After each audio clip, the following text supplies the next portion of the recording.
Ще се кривам аз от него, разбираш. Тук мора да се обесвам, разбираш. Дек че се бесиш, бе? Шо зборуиш ти, бе? Първо да ми върнеш 500 марки, ще да ги дава некни. Не си ласка, бе, разбираш, защото мислиш само на тебе и ти дужен пари, разбираш. На 15 души им дужен пари, разбираш. Тук почава да ми претат, па мора да ми покажем кой, разбираш.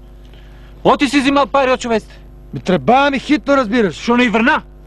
Заебах се, сапа, разбираш. Ето, маше не съп не излева. Шо е ва руба от 500 марки носиш, последна мода се носиш. Шо не продаваш рубата, там обратно не върни ми ги парите, после без се. Да, продавам рубата, гола се обесам, а? Па после да ми се смеят тук да ме заебават, разбираш, кой како помине гол да ме гледат. Да не можеш очи да ги погледнам после, Овиси разбираш. сега, па че те се облечем после, па че те се облечем, па гол, па нема те поделя никой. Слушай, бе, а да ми даваш ти на мене 500 марки, да ти ги върнам аз по понеделник, па да се раздужаме като господа. Шо те личам бе аз на тебе? 500 марки, бе, шо? Шо те личам бе, ти матен ли си, бе? 500 марки, бе, разбираш. Додека не ме ги върнеш парите, наши ще се Върни обесиш. стола, бе, технически не е изводливо, бе, да се обесам без стол, бе. Бе, върни стола, бе. Върни стола, бе, разбираш.